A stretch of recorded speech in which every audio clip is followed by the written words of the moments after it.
Hello world and welcome to the 5th episode of Cold Beers and Curveballs. I'm Corey Stevens and next to me is... I am Chase Almy and welcome back to episode 5. We are so happy to be bringing you some more great content. We are broadcasting live from, we're not going to talk about it because they don't sell cold beers here. They don't sell cold beers here because their machine's fucked up. But they've got Wi-Fi and they're not too loud. Big news from the sports world. It's just a bunch of broads sitting here drinking white wine. They do have white wine apparently. Big news from the sports world. The other day, Aaron Hernandez was found, hung himself in his jail cell early yesterday morning. To me, let's stress the word allegedly hung himself. Allegedly hung himself. Because there's a lot of reports going around saying that they feel like there's something fishy with this. Something fishy. Something's fishy. Did you find that on InfoWorld? I found this on Infowars.com? TMZ. TMZ says that rumors. his former agent and lawyer says that they don't feel like he would have hung himself. Yeah, they don't really have anybody to represent anymore, do they? They're kind of upset. Yeah, everybody in the everybody that's been talking about it in the prison system, and the people that see him, they said he didn't seem to have a lot of, he didn't have a lot of the things that look like what typically people would do before they hang themselves. Okay. But there is a report though saying that he did have K2. He smoked K2 like a synthetic marijuana that has a psychotropic. So he was a few days early for 420 and he messed himself up. Yeah, and I don't know, really what's going on, but they did say that more than likely he will get the murder sentence dropped, the charge off of his record. It doesn't really do anything. It's a very weird little thing. I did see that too. Yeah, because if you don't get to go through an appeals, the state of Massachusetts. Look, why are you still talking about him? I'm just saying. I understand. And like I remember Aaron Hernandez being a Patriots fan. I remember Aaron Hernandez, the football player. And that's what he became a shitty human. And no, I think he was a shitty human going into college because Urban Meyer was. I think there was some red flags because his dad died before he went to college. Yeah. So honestly, he was recruited heavily. He was signed on. He had huge contracts. Winning Super Bowls, and the mighty fell real hard. 27 years old, 29 years old, and. He was 27 years old. He had the John 3:16 written across his head. His hands and the bottom of his feet were painted red, is what one report was saying. That's pretty nuts. But yeah, definitely, it's not a lot. It's kind of a loss. I think the only thing is, that we can link it to and lead in with is Tim Tebow was Aaron Hernandez's roommate. And since this is a baseball podcast, we are interested in Tim Tebow news, and we had a Tim Tebow watch. We still have no Tim Tebow home run. Yeah, we got that Tebow watch 2007. He got everyone real excited to start off with 2 early home runs, and right now his slugging percentage is basically about the same level as Profar's. So I don't think there's anything more to watch for a minute. No, not right now. Not at all. We're just gonna look away from those Columbia. I forgot. Fireflies, whatever. Yeah, and get back into that maybe late May. Just some fireflies. Right. Let's get into the power rankings. Look, a lot of big movers. Milwaukee Brewers. Their offense is rolling. Tell me about that, Chase. Yeah. The Milwaukee Brewers are up 11 spots, so they're at number 17 right now. So that would put them at 28. So almost at the bottom of the barrel. Definitely, though, right now it's Braun and a guy by the name of Eric Thames. Eric Thames right now has a 1.376 OPS with 6 home runs. Braun's not too far behind with a .941 OPS and 4 home runs. So right now they're averaging a little over 4.5 runs a game. But really, you kind of have to be careful on how you look at this because they took 3 of the 4 from the Reds this week, and they also took a 2-game set with the Blue Jays, which isn't really hard to do. No, it's not very because right now impressive. they are looking like shit. But moving on with it, also, the Cubs still sticking around at the power rankings, which if this week goes kind of how last week, their last week was 2-4 on the record. Right now they're sitting at a 500 club when the rankings went out on Monday. The mean- Dodgers are number 2, and actually moving up 2 spots into the top 3 is going to be the Houston Astros for the AL West. I'd say Dodgers and Astros are definitely looking good. Addison Russell had that walk-off home run. The Cubs, I don't think are panicking. At least they're back right around 500. I think it was June last year they went like 5 for 15 or 5 for 20 for a minute. So you're gonna have Things this, happen. You're gonna have that stretch during the season where you're gonna go 15 games. Red Sox and Nationals rounding out the top 5. Another big jump to talk about was the New York Yankees. They were up 8 spots.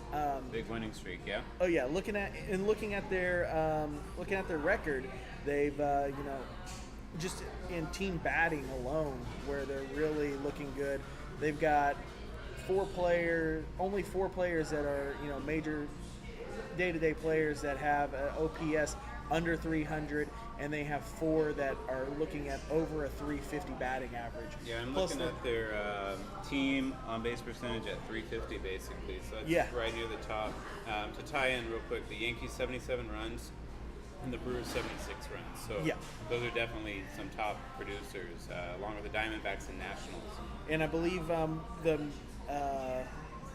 the ERA for the pitching staff is quite low. They only have a couple of guys who are posting anything over a 4 ERA. You're talking about the Yankees? Yeah, the Yankees. I only saw 2 there that had the ERA of over 4. Yeah. But yes, definitely people who moved down in the power rankings, biggest drops. The Cards and Blue Jays both dropped down 8 spots. Cardinals are actually off to one of their worst starts in team history. With them, are they going to hit the panic button? It's not really seen at this point.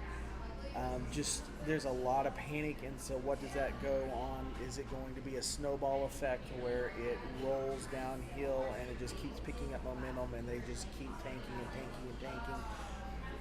Definitely the Blue Jays, they were able to pull a win today, I believe, against I want to say it was the Red Sox. Red Sox doing okay? Red Sox are still holding on. The Red Sox did win a final. It was tied at 1-1 going in the 9th inning. They scored 3 runs in the top of the 10th to beat the Blue Jays 4-1. Dang. So, like I was saying, the Blue Jays right now have a 3-12 record. I think that's my mantra so far. At least we're not the Blue Jays. At least we're not the Blue Jays. So yeah, that's it. One thing I wanted to touch on was the 2 World Series teams last year not doing too hot. Cubs dropping below around 500. The Indians, I'm not quite for sure. 7 and 8, I think. Are they right under 500 as well? Yeah, No, they're right over it. 500. They're 8 and 7. Yeah. So. And the Twins Astros and Indians get to face off soon. Yes, and so right now, just going through the actual MLB standings based on records. Baltimore is leading the AL East, then followed by the Yankees, Boston, Tampa Bay, and Toronto hanging out down there. They're 7 games back from Baltimore. Detroit right now has the number 1 spot in the AL Central. The White Sox and Cleveland. Everybody else is at 7 apiece. Yep. So it's really tight right there in the AL Central. Who's going to be able to pull ahead? Absolutely, no one's pulling ahead right now. And then 15 games. No. Well, now we've got Houston at 10-5 record. They're leading the AL West. I think they won today, so I think they're 11 and 5. Are they 11-5 now? All right. So then there's 3.5 games difference between second place with Oakland, LA, Seattle, and then dead last right now are those fucking Rangers. 5 and 10. Moving along on into the National League, though, Washington's 9-5, leading off the AL East, followed by Miami, New York Mets sitting there at 8-7. Atlanta and Philadelphia still pretty much where we all figured they would be for the season. Speaking of Miami, did that Ichiro home run help them win? They beat Seattle the other night, or did they lose? Ichiro got a home run. That was a good look. But I don't recall on what it was. Marlins are doing okay. Marlins are sitting second. They're at 8-7, so they're above 500. Cincinnati right now has the number 1 spot in the AL Central above the Cubs, which are 8-7. Milwaukee's dead even at 500 with 8-8, and Pittsburgh and St. Louis rounding that out, both at 6 wins. So that's crazy, especially with that big news that came down that I guess we didn't mention, the Starling Marte, or the Pirates guy got suspended 80 games. Yeah, so he won't be able to even play the playoffs if they make it in. It was Starling Marte. He got the 80-game suspension for PED use. Yeah, so I mean, if they're not starting hot and they're losing one of their best players, and Cardinals aren't starting hot, I mean, maybe those guys won't turn around. We'll watch them. And another division that looks like it's fun to watch right now is the NL West. Arizona, Colorado, both at 10 wins apiece. LA right there at 8-8. San Diego and San Francisco rounding it out with 6 games apiece. Yeah, what's up with the Giants, though? You know, the Giants there for a while, it was pretty much all the even numbers. They were going to the World Series and winning it. And no hope this year. It doesn't look like it's clicking anymore. I don't think everything is going the way that it used to. I think, you know, players have gotten older, and I don't know if it was just neglect of the front office looking into the farm system. They just really haven't had anything that's really come up and said, hey, we're still here to stick around and play. Yeah. But no, keeping up with news around Mookie Betts had the longest non-strikeout streak in over a decade. He hadn't struck out in 147 MLB at-bats. This was on Tuesday. He actually broke that yesterday against Francisco Liriano with the Blue Jays. They still were able to get the win. This is the longest since Juan Pierre did it for the Marlins in 2004. Good old Juan Pierre, remember playing with him on the PlayStation. Oh, yeah. And that was about all you ever did with Juan Pierre. He was fast, and he could bunt, and he could steal. Oh, yeah. So that is a look around the league. So let's work our way down into the AL West. The Astros, they won today. Springer has 7 home runs for the season. Beltran got his home run today. He finally got that home run he was looking for. I don't know if he was completely shut out going into today, but he definitely hadn't been hitting him like Springer has. So that's, I mean, Astros are clicking on all cylinders. I know it's just, we're essentially the equivalent of 1.5 football games through, 15. It's not time to panic yet, but Astros clicking on all cylinders. Rangers not so much. And this is what a lot of people, a lot of analysts have been calling, even here in the DFW area. A lot of them were calling for, I heard a few guys on 105.3 The Fan saying that they actually had the Rangers finishing second or third in the division. Right. I mean, that's what we were talking about earlier in the year. Is a lot of, the most of the projections were Astros winning the division, and it's looking like a smart pick right now. Yeah, it's definitely right now they have everything going. Pitching's looking good. Yeah. Offense is showing up when it needs to show up, and they're taking advantage. Today they only had 3 hits but the Angels just couldn't get anything to score. They ended up with 1 run. It was a 3-1 victory. 3-1, So they had half the hits. They just knew how to capitalize on the hits that they had. Yeah, and I think that paints a pretty good picture. When you're talking about only 15 games, I know the sample size is not quite what it needs to be yet, but what it looks like the Astros are getting that the Rangers are not getting is runs on a consistent basis. So we've had some huge games, 6 runs, 8 runs, 9 runs in some of the wins. We also had Seattle losses of a shutout and a 2-1 game, and then just lost to the A's 9-0. It was 9-1. Gallo had a solo home run that went 436 feet. And then the other game was 2-4 though. Yeah. And so we get our 6. It almost seems like the Rangers want to score all of their runs for the week in one fucking game. Right, and then you lose the other 2 in the series. Yeah. And that's what's not working.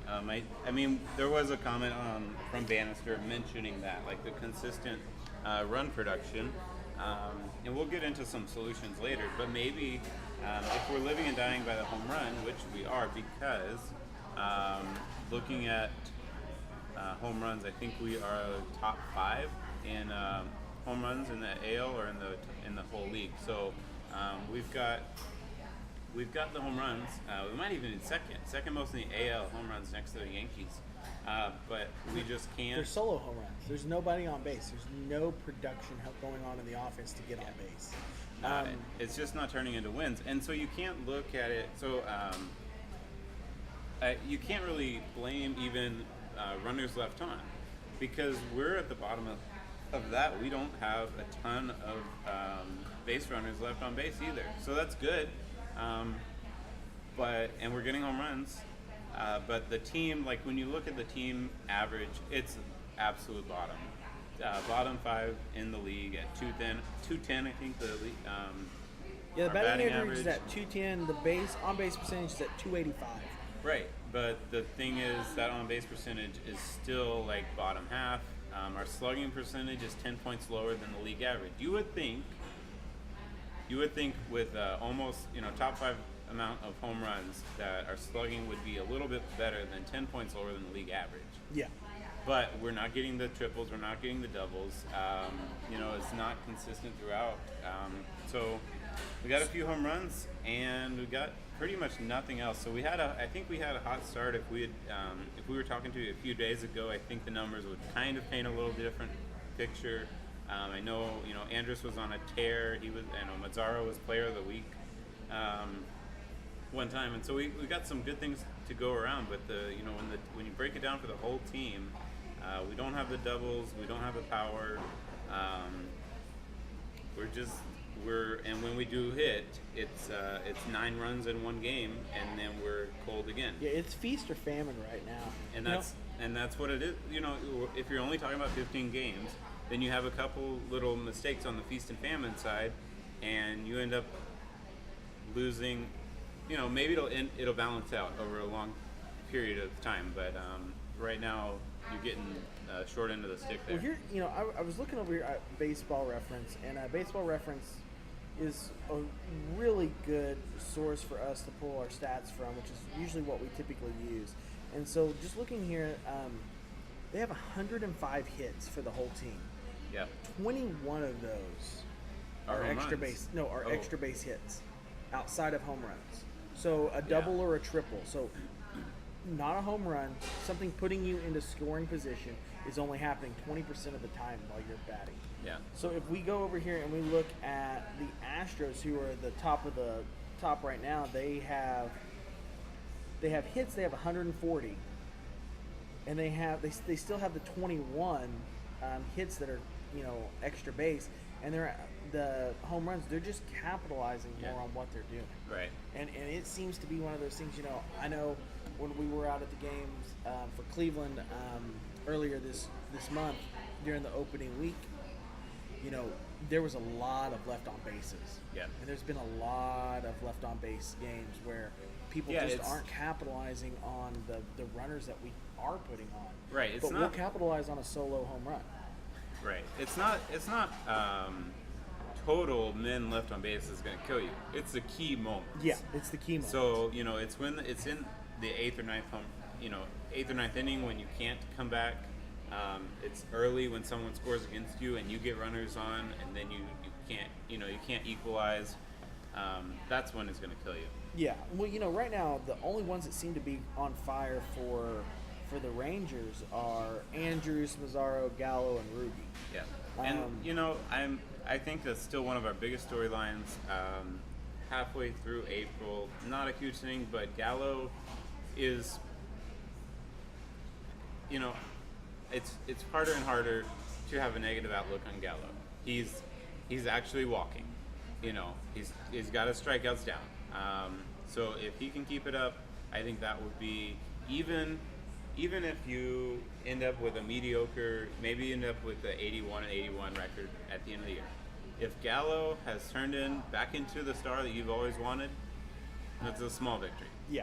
Well, and right now, one thing that I've been noticing offensively and defensively who hasn't been producing is Lucroy. Yeah, absolutely. Lucroy has only caught 2 players stealing the whole time. And those 2 that he caught stealing were because they slid off the bag. They slid past the bag. That's the only reason he got. So what we were talking about defensively being one of the number 1 catchers in the league, he hasn't produced shit this season. No, maybe he's still framing his pitches wonderfully, but team ERA is up. Now, I know that, actually, random thing, so far, runs scored for all the teams throughout the league is actually up. So we got a little bit more of that. But you're right. If he can't catch players stealing, and he can't hit, then he's just getting by on hype right now. Yeah, yeah. And we're gonna be on the. And the thing that I'm looking at is, right now Houston has the Rays and Indians coming up. Not the greatest, really. Where but the Rays have a winning record, and the Indians, Yeah, but still, they're in a winning record where they started off hot and now they're starting to balance out. The Twins are looking decent right now. The Angels are looking decent. I feel like they need to capitalize these next 4 games to get their shit straight against the Royals, because the Royals haven't been that great. They are facing Danny Duffy, who was a World Baseball Classic star. Yeah, but I think it's 4 games against the Royals. You're going to face Danny Duffy. Yeah. So they have that. Hopefully he's in a Dyson mode where he was really, really great playing for his country and really, really shit playing for his team. And that's what we have to hope for. Is that not just the strangest thing? Man, I think Dyson pretty much is categorically the worst pitcher. He has to start the worst season. Probability of a win to come into your team. That's a stat that I saw. He has. Right. What does he got? It's a wins pitched, but he's above got probability. Yeah. He's got 4 blown saves in just a few innings pitched. Yeah. It's crazy. Eric Hochschild, he got sacrificed for the team yesterday. He gave up 5 earned runs, so his ERA is over 11 right now. Yeah. That's going to happen here. But no, when we're talking about team ERA, if you take out, I crunched a couple numbers. If you take out Dyson, so I get it. Somebody else would give up a few runs, but you take out Dyson's 13 runs in 4 1/3 innings, and all of a sudden we've got a 3.7 ERA, and that's middle of the pack. But right now we're 5th worst ERA. Yeah. So look, I know 3.7 is not going to quite get you with the Astros. They got 3.26 team ERA, but I can take anything we can get. Yeah. Well, no, and right now, they got the 10-game homestand here. That's definitely something we can. They've got to make up some. They've got to do something here.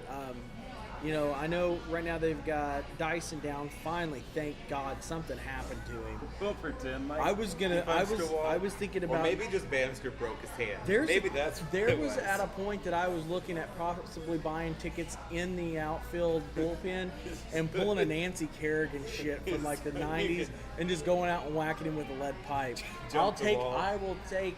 I'm sure there's 5 or 6 people that would know that plan that would already have the bond money to get me the fuck out of Arlington. There would be a lot of people in Dallas who'd be okay with you. Yeah, I don't think they would even take me to jail. I think they would take me downstairs. John Daniels would hand me a contract. He'd say, thank you, here's the keys to our city. Yeah, thank you very much. We're going to give you one of those jobs like Josh Hamilton's babysitter had.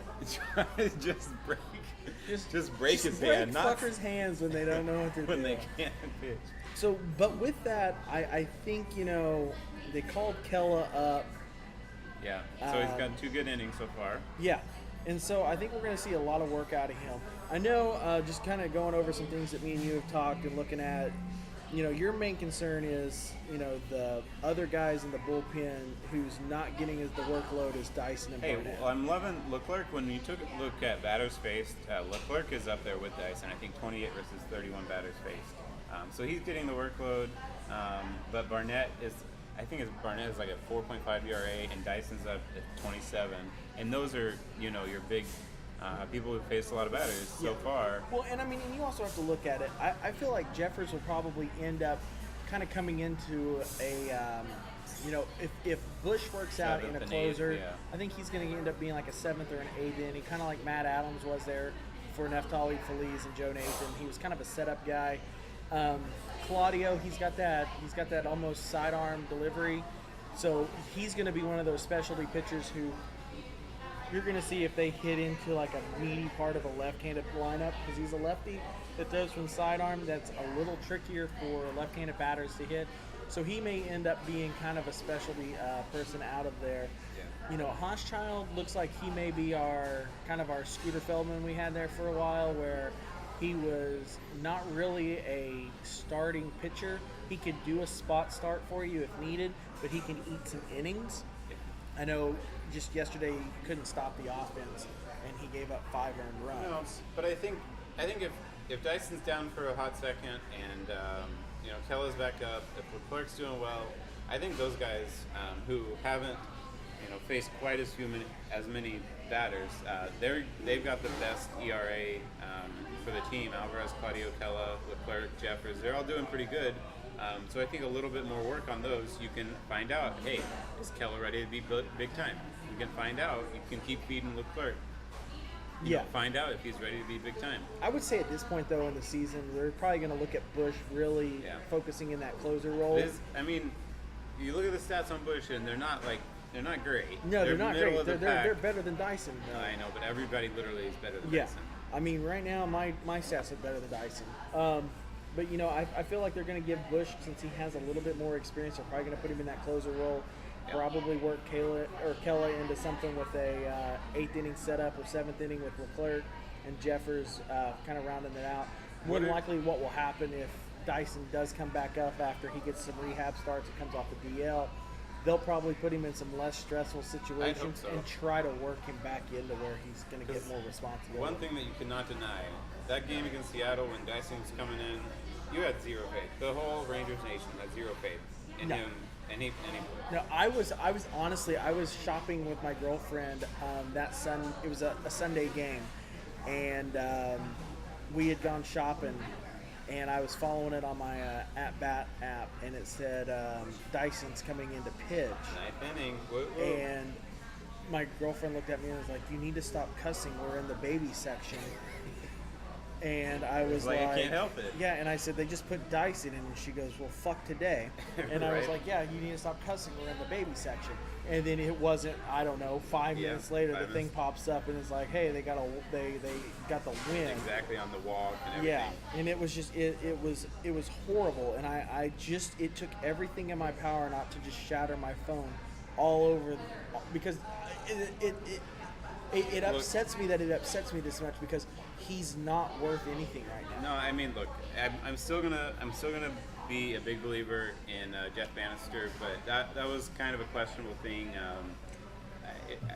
I don't know. I know, I get it. It's only three blown saves this early in the year, and you want to give him a chance, but literally there was nobody who had faith in Dyson. So what do you think about let's move on from relief pitchers for a minute. I think Banny's issue now is going to be leaning more towards the Yu Darvish situation. Right. Yu Darvish, there were some comments that were made where there's 3 people in this situation and 3 different point of views. And you have Banny who's making the calls. Then you have, Brokel, who's the pitching coach. And it stems all the way back to what John Smoltz was talking about. Pitching, Japanese-style pitching versus United States pitching. And I looked it up because I got into a Facebook discussion with a guy that I used to work with. And he was talking about Yu Darvish, and I was like, well, I think the issue isn't Yu Darvish is soft, that he's pitching around. It's a completely different deal, and players have picked up on that he doesn't, I don't know if it's he doesn't trust his fastball or he just hasn't realized what's going on. Right. It's not working. Okay, you can tell dominant, he's got 8 to 9 strikeouts a game. Statistically, that's what he's looking like. The problem is he also has as many walks as Martin Perez. That's great that, your ERA is looking okay. He's getting through a few innings. He's got 23 strikeouts, which is far more than Perez. It's more than AJ Griffin. It's more than anybody else, even close. But he's got the same number of walks as Perez. So I think that paints that picture of he's trying to dance around the corners, and it's not truly effective.